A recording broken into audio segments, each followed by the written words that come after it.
All right, I'm going to pee, get some water, get a shot. Megatron must be stopped, no matter the cost.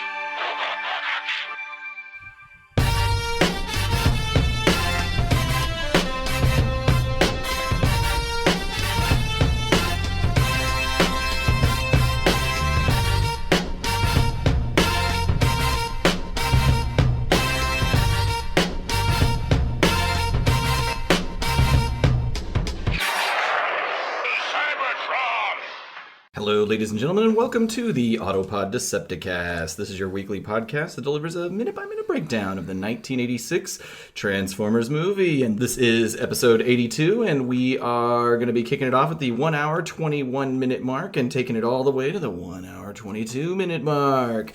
I'm your host, Aaron, and, here's a jam for a couple of fellas. We all try to do what these ladies tell us, but sometimes we get shot down because, well, we're a little overzealous. The key is playing hard to get because females get jealous and every dark tunnel has a light of hope, and I think we'd all agree there's no need to hang yourself with a celibate rope. Ladies and gentlemen, forget pickup artists, mostly because those people are awful, but also because our dating techniques aren't built around tricks and treachery.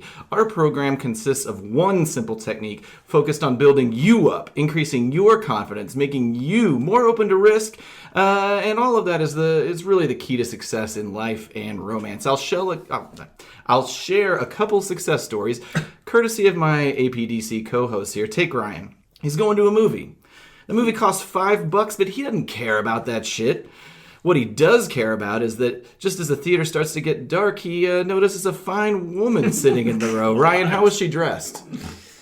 Dressed in yellow. That's correct. And, he's nonchalant about it like he just was here. He notices her. She notices him.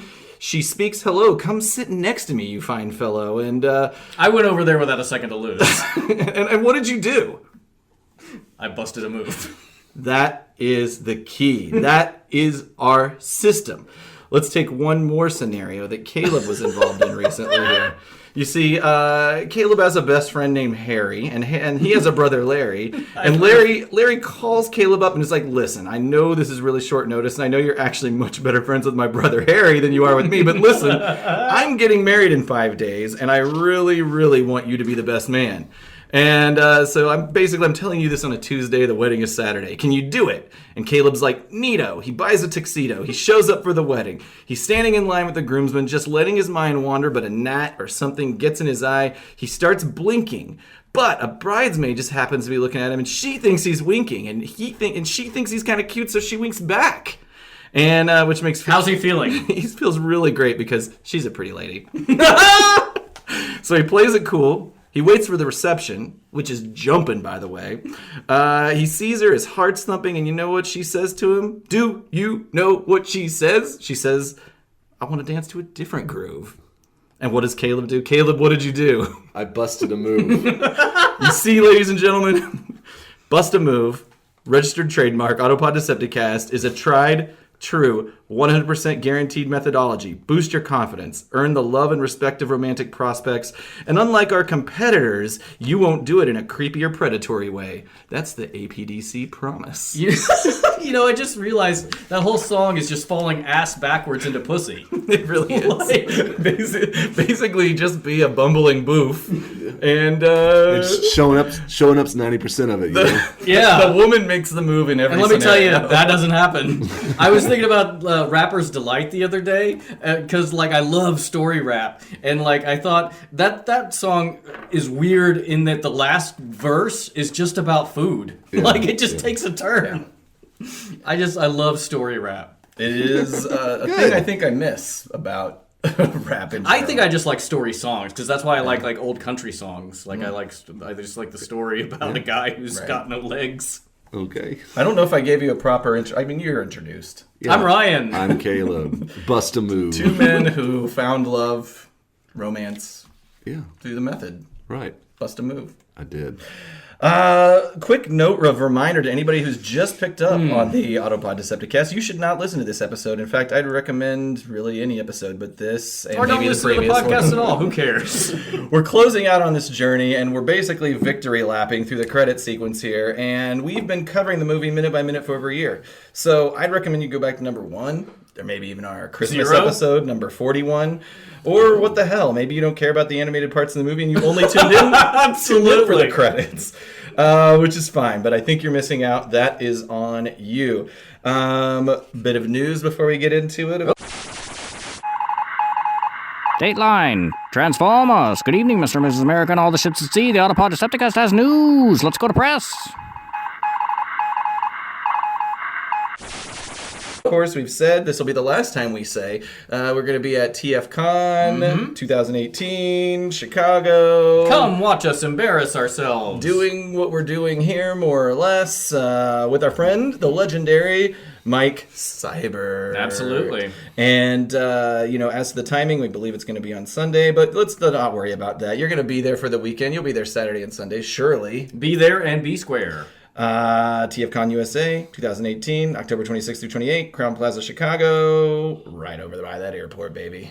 That's right over by the airport. But I've been building a Chicago map, like in Google Maps, because I mapped out where the H.H. Holmes castle stood, murder castle stood, and where John Wayne Gacy's house is, which is not that far from our hotel, actually. Oh, great. And I've been looking for restaurants. Not a whole lot over by us. Oh, no. You're not going to find... If we have time, I'd love to jump on the train, and it's only an hour downtown on the train, and... Only an hour. I was on their transit website. Not good. Like, their transit is not great. I'd be better off Ubering down there and saving a half an hour. It's about $30, I think, is what I looked up. Well, it's like $5 if we take the Yeah. train. I wonder if the hotel has a shuttle that'll take you down. Maybe we Uber I down doubt. and train back, or vice versa. Uber down, train back. You decide. Last episode recap, we dove right into our first credit sequence, covering the rest of the voice actors. We talked about Wally Burr Recording Studios. We didn't talk as much about Vince DiCola as we did Ed Fruge? Ed Fruge. Ed Fruge, which that was fascinating. We talked about Scotti Brothers. We talked about CBS Records. And we're kicking this minute off. This will be a powerful minute. The soundtrack song credits, which Caleb, I believe, is handling for us here. All right, so let's just jump right into it. Number of songs here. We've got Instruments of Destruction by NRG. Yeah. I know we've already talked about these groups a little bit, so I was just trying to find some ancillary information that might be interesting. I'm sad to say I did not find much on NRG, which not to say it's not out there, I just didn't find it. All I know is that drummer Lee Mangano formed something called Drum School in 1989, and it's a series of instructional videos on drumming. Hey. Might be able to put one of those up on the website. Then after that, we got, of course, Dare. Stan Bush performed it. Vince DiCola and Scott Shelley wrote it. We've got The Touch, Stan Bush, written by Stan Bush and Lenny Macaluso. I just know that The Touch, and I didn't know this, obviously everyone knows that The Touch was in Boogie Nights. Mm-hmm. Yep. And I was like, how did it end up in Boogie Nights? Well, actually, Great question. Paul Thomas Anderson made a film short in the late 80s, in 1988. Of Boogie Nights? Called Dirk Diggler. Oh, okay. And so he took that and eventually remade it into a feature-length film. The Touch is in Dirk Diggler, 1988. Oh, wow. I had no idea. I don't know how he discovered it for his short, but that's how it probably survived into Boogie Nights. And Mark Wahlberg, who would be in a Transformers movie. Yeah, that's an interesting coincidence. I've heard that Mark Wahlberg has made fun of The Touch. I don't want to vouch for any of that, but I've heard he's said it like it's a dumb song or something. You're a dumb song. Yeah, Mark. But anyway, however, and Good Vibrations. I don't know how much. It's a classic. I'm saying that. It is a I'm classic, saying Mark. that totally uninformed, and so Okay, do your own. Maybe not true look at into all. it. Yeah, sorry. I like how as an expert on these songs, as we're presenting you're telling everybody. Like, I think I heard this one time. Right. Spectre General, Nothing's Gonna Stand in Our Way. Which is one of my and favorite Hunger. songs on this Now, soundtrack. Also known That's- as Kick-Axe, Yep. obviously. Both awesome names. Canadian band, Kick-Axe. We've talked about Kick-Axe, so I'd like to talk about their hometown of Regina, Saskatchewan. It's the 16th largest city in Canada, with a current population of 215,000 people. It's the capital of Saskatchewan. As described on Wikipedia, on its treeless flat plain, Regina has few topographical features other than a small spring runoff called Wascana Creek. Oh, Jesus. Is So- that the tourist, Yeah, blurb? that was the So it's top- the yeah. Kansas of Yeah. Canada? And in 1912, the Regina cyclone destroyed much of the town. God! And in the 1930s, the Regina riot, as it's known, brought further attention. And in the midst of the 1930s drought and the Great Depression, which hit the Canadian prairies particularly hard with their economic focus on dry land grain farming. And so somehow there was something in the 30s called the Regina Manifesto that was created to kind of... Is that anything like the Regina monologues? Ooh, I like that. Bravo. But they've in recent years, Saskatchewan's agricultural mineral resources have come into new demand, and it has entered a new period of strong economic growth. The same could be said about Kick-Axe. After a long hiatus, in 2003, rose from the ashes to record and release another album, and they are still touring today. That sounds right from their self-created yeah. created Wikipedia page. Yes. Yeah, motherfuckers, you didn't think you were gonna get schooled on Regina, but you got it already. So let's see what we got here. Dare to Be Stupid. Weird Al, he just got a star on the Hollywood Walk of Fame. Absolutely. And which he well deserved and way overdue. In his speech, Weird Al had one request: please don't pickaxe my star. I know it's all the rage these days, but that's not cool unless at some point in the future I do something unfathomably monstrous and evil, in which case, sure, okay, fine, go ahead. I love it. We talked about this, but I was disappointed that when we saw Weird Al live, he did not play it in the conventional manner, and I was curious I why like he. I like the twist on that. He took his popular songs and played them in a different form. But I don't. Yeah, think but this is is a popular. This song. is an original song, and he played it in a different way. Oh, it's a good Right. point. Yeah, Well, this whatever. wasn't a parody. I still liked what he did. There was a It was style parody, fine. not a. I would have preferred the original, but then It was good. I'm still happy as to hear has it. been much announced on this show. I just want everything to sound like it does on the album. Sure, like basically, it was amazing that Ryan even went out with us to see live music. It's probably the only time that'll ever happen. Yeah. Transformers theme performed by Lion, written by Ford Kinder and Bryant Norman Swan and Douglas Aldrich. Lion was an American rock band best known for the theme song from the 1986 animated movie Transformers. Oh, this movie. Yeah, we've already talked about all of this. I'm trying to see if there's anything else here. Lion disbanded after Mark Edwards, the drummer for the band, suffered a broken neck after falling off a remember cliff this. while competing in a motorcycle race. Good lord. Where should we put the motorcycle race? Oh, I don't know, right next to this big drop off. That'll Yeah, be cool. so- Pacific Coast Highway. That's sad, but the other members went on to play with different groups. The guitarist Doug Aldrich is well known in the rock and metal. He's played with Dio and Whitesnake. And that is all for the music portion. Caleb, thank you for covering that. Absolutely. I think we're going to go on to the initial production staff members. Mr. Ryan Jett. I will take it. The production staff, for those who don't know, basically the production staff, they range the gamut from overseeing the budget, allocation of allocation of funds, staffing, logistics, just basically making sure shit runs smoothly. And so I did hear the executive in charge of production is Jim Graziano. And I think that's how that's pronounced. Holy shit. Graziano! Holy shit, this dude. Like, he did a ton of work, like Transformers, Dungeons & Dragons, My Little Pony, G.I. Joe the movie and episodes, Jim, Dino Riders, Muppet Babies, and the 90s X-Men, which was fucking awesome.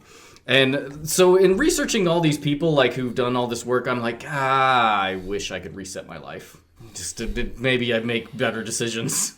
Like, so I don't have... You still will illustrate the... Oh yeah, you will still illustrate the Friedman. The Friedman draft. You've got that's your destiny. Absolute destiny. This guy Graziano's earliest credit is in 1978, and there's an abrupt stop on IMDb in 1996. Although I did find a credit of his in 1999 on staffmeup.com, which sounds like Tinder for people who want to get like pegged. Sorry, I was really. You really wish that we had laughed hard at that. I do. I wish I'd gotten some. I get it. Staff me up. I'm very good. Fuckers. And in that one, he was the producer for Night of the Headless Horseman on Fox, which is a TV movie with disgusting CGI. Like, have you guys seen the movie Food Fight? No. Well, there's a Nostalgia Critic episode about how for a decade that movie was trying to be made, and it has the worst CGI, and it's fucking disgusting. Anyway, is he dead? I don't know. Couldn't figure out anything past 1996. So moving on to the senior manager of production, Carol Weitzman. Have you got something for literally every name on Nope. the screen? Okay, good. Just these two. All right. Okay, good. All right, sorry, from the top. So senior manager of production, Carol Weitzman, who I think is a woman. I don't know. It's spelled with an E at the end. Like, I don't know. Carol O'Connor is a guy, so I'm not sure. Senior VP at Sunbow Productions. And she started in 1980 and worked at Sunbow until 2001. Wow. That's a serious tenure. Oh, yeah. And her next one, she currently works at 4Kids Productions. Started in March 2002 and works there to now. Good for her. Yeah. Although I will say, for 4Kids Productions, every link I found to this company was really weird and suspect. Like when I clicked into it, it seemed like I was going to download a bunch of viruses. Well, I would be really hesitant to search for 4Kids online anyway. It's true. Well, it's the number 4. And then next to kids. So it's 4 kids. Either way. I mean, yeah. it's ladies and gentlemen, don't search for kids online. No, please don't. Go ahead. No, I was going to say really quickly, there is an interesting YouTube video out there that shows, for some reason, and I'm glad they did, someone put together in chronological order every single Sunbow production logo ever. They do that made. for a lot of things. I love watching And those. it's fascinating. Yeah, they're great. So anyway, go ahead. This is just, again, starting with the stuff where it's like all these people overlap. It's a very small world. She worked on... Rocky IV. No. But she worked on Glow Friends, Inhumanoids, Jojo the Movie, My Little Pony, Transformers, Jim, and The Tick. And it just kind of... It just fascinated me how, like, over and over as we get deeper into this, all these people connect through a bunch of different projects. Gosh, even the LinkedIn profile of Carol Weissman is gender unspecific. Yeah. Senior executive with extensive animation production and co-production experience, proven track record of smoothly balancing creative integrity with PL responsibility. She got that P&L, baby. Or he. A global player who's effective at formulating solutions and negotiating co-production contracts, etc., etc., etc. Go down there. Actually, does anybody say working with Carol is great? I mean, we don't have to gender people, I guess, but it was just weird, so I could use pronouns. Hasn't received any, but gives lots of. She gives recommendations, or he. She managed Richard Cronenberg, an Emmy-winning video editor, personally. And at least go ahead. So, go down and click on 4Kids Productions, and it's just There's a mention of the Transformers series I just saw in there. That website, if you try to click on it, it's really fucking strange. Security check. I'm human. See? All right, I'm not getting it. Yeah, exactly. It looks real sus. I felt like that was a pretty good high overview. Hit of the senior people. Yeah, I gotcha. And a lot of these, on some of the smaller ones, you just can't find much about them really. And also, I found that a lot of, especially the Asian names, are there's 100 of people. Oh yeah, it's I have no idea which one of these people it is. Yeah. So I have the privilege of covering original concept design by none other. We've spoken of him before, Floro Dairy. And in advance, I'd just like to thank the TF Wiki page because it definitely helps in going down these rabbit holes. And I wish I knew how and who to credit. Although I can tell that Transformers superhero Chris McFeely, who has been involved with the brand for a long time, doing a lot of stuff, and I think he plays a big role on the TF Wiki site. He's all over the discussion tab. So you get a little credit, buddy. We have spoken at some length on Floro Dairy, his influence on the visual aesthetic of Transformers. He is known to have simplified many of the original animation models that were originally designed by Shohei Kohara at the start of the series. I think specifically they were designed for the commercials on television, but really Floro Dairy and his team owned character models after that. However, there's a bit more to the story of his credit as original concept design here, because, like I said, Shohei Kohara worked the television commercial designs. They were simplified by Floro for the series, along with designs for the rest of the first-year cast. And at that point in time, the first year, they used the toys package art as reference. And in a lot of cases, it wasn't even package art. It was like rough sketches of the package art, or rough sketches of even the toy design. And so that's why there things like Hound has this really outrageous squatty pistol on the television show. It was really like a misforeshortened version of what he saw in the package design. I mean, you can see it also in the comics where like the first couple of issues, it's toy art, but they also weren't finished with the final design, so it's why it's so wildly different. It took a while for them to catch up with the animation models. So in the first season, they used the package art as reference. In the second season, that's when they actually, instead of using package art, that's when they actually got to use the toy themselves as the models. And so the characters began to more closely resemble the figures than they did on the season 1 designed characters. So for the new characters in the movie, Floro actually designed those characters himself from scratch, and the toys were actually based on his work. And so that is where the title or the credit of original concept design comes from. Which is why they look so much better. So because the toys, they came from him, and or more close to the screen, I guess. But they came from him and then were translated into toys. He talks about loving Hot Rod and Gnaw the most. He hates Wheelie. There's some very interesting and compelling rumors, and I think we've touched on this, of his alleged behavior on message boards. Supposedly working undercover on Transformers message boards, using pseudonyms to exaggerate his contribution to the brand and or confront anyone who might question his claims of what he's done for the brand. And hey, Floro, we're down with your amazing work. I've seen these drawings. We think you're great in our book. Well, and again, with so many successful people, like a lot of them are just psychopathic assholes, because you have to be a real like asshole type A personality to really succeed in a lot of things. Right. And I feel like he's one of those.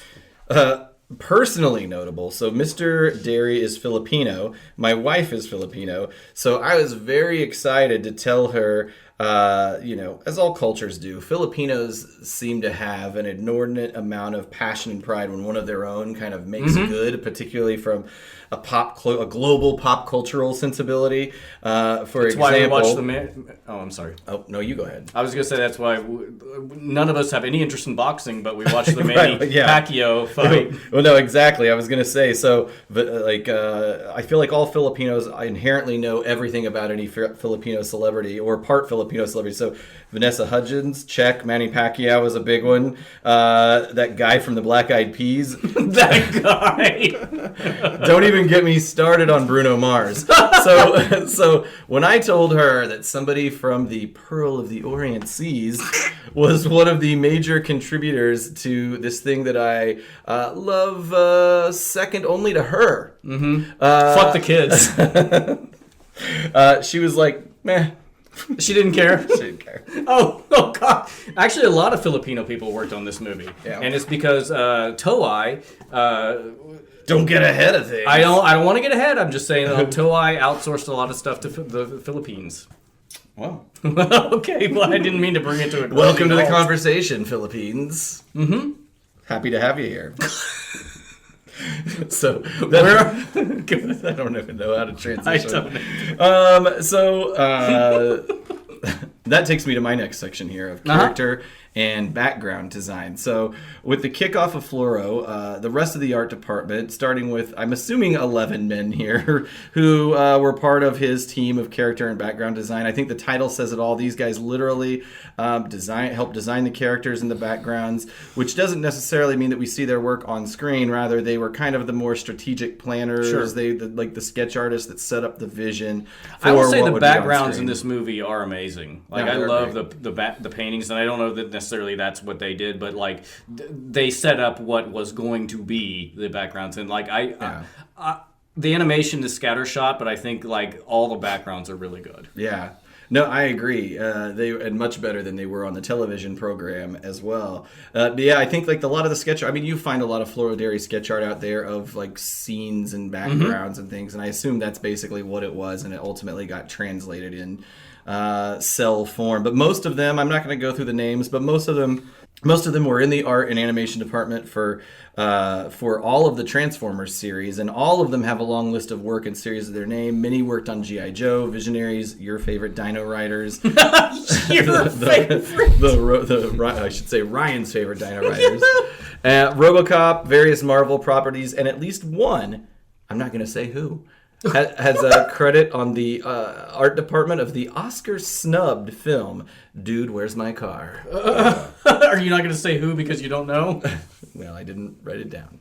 I think it might be Romeo Francisco. Why do you think that? I think I ran across Dude, Where's My Car in some of the IMDb, and I don't know why I think that's pure speculation. This that's episode right. should be called Pure Speculation because we're all like, I don't know if that happened. Do it to the tune of pure imagination.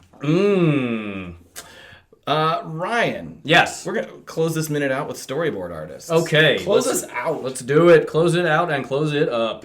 Up top for our listeners, I stumbled across a site which I think has every Transformers the movie storyboard.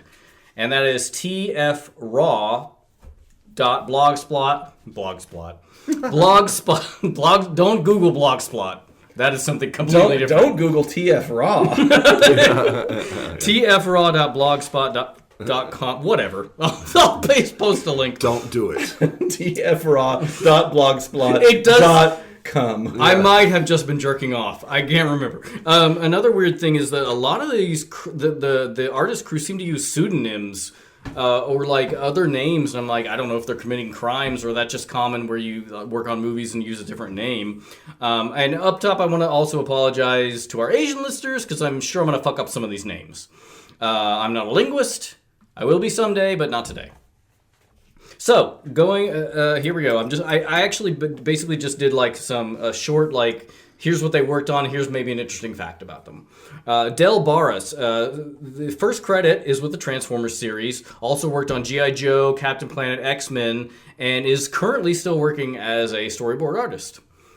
That's not an interesting fact. He wasn't that interesting. Peter Chung, he worked on the Transformers series, and the original Aeon Flux for Liquid TV, which Aaron and I at least enjoyed. I liked it. Yeah.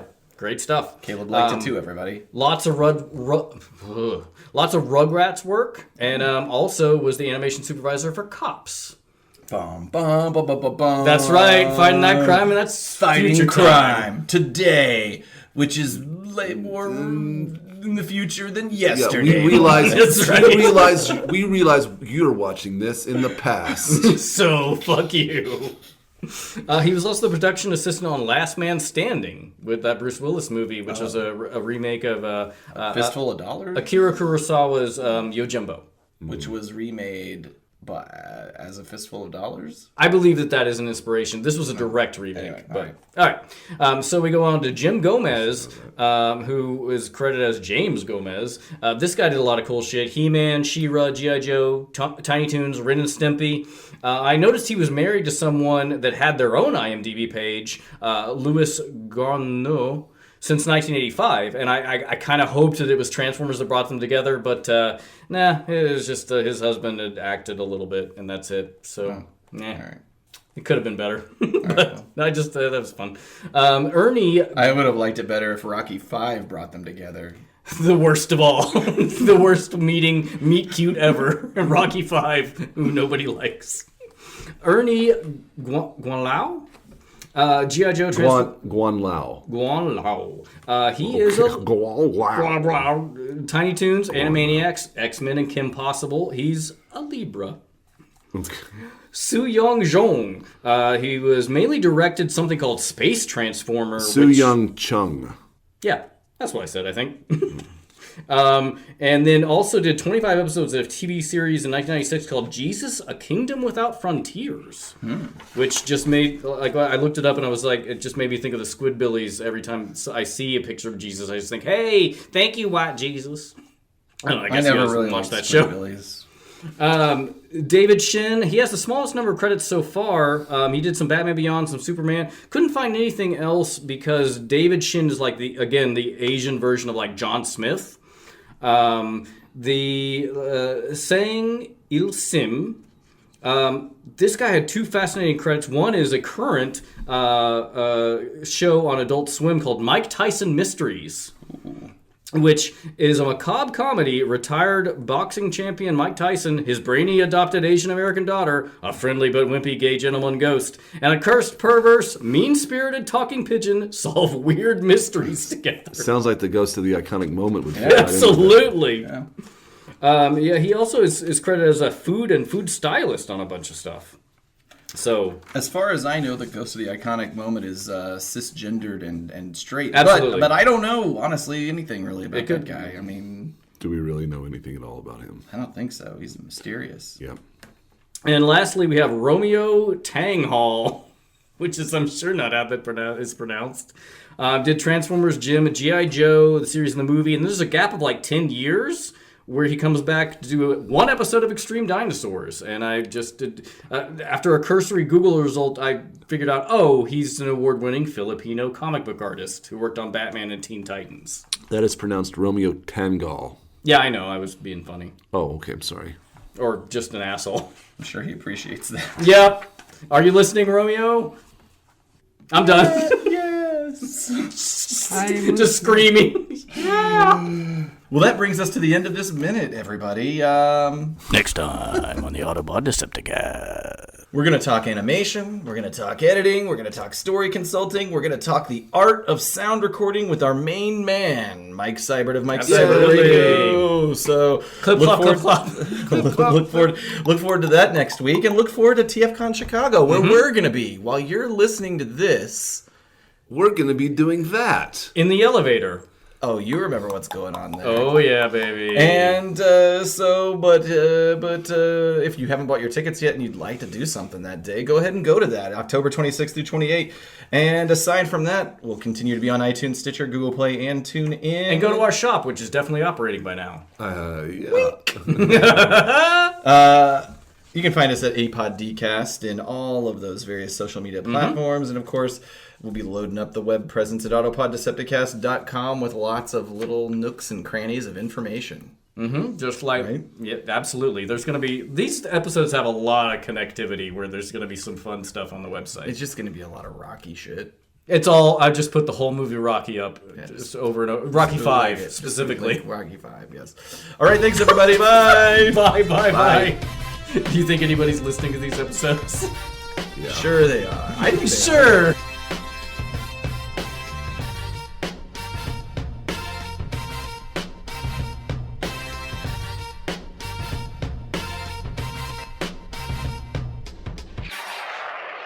Cybertron!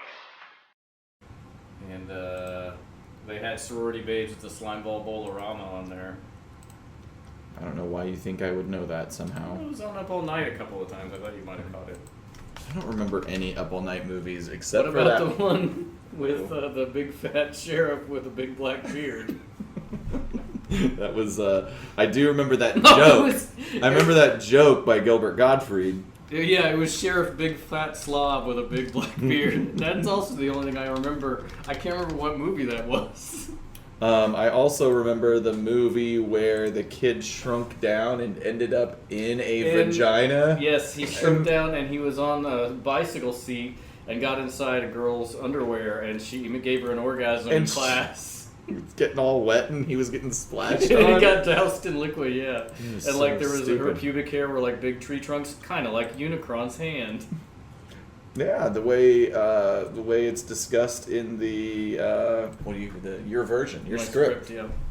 Okay, we now have a social sharing logo. Blow cells, where we sell good.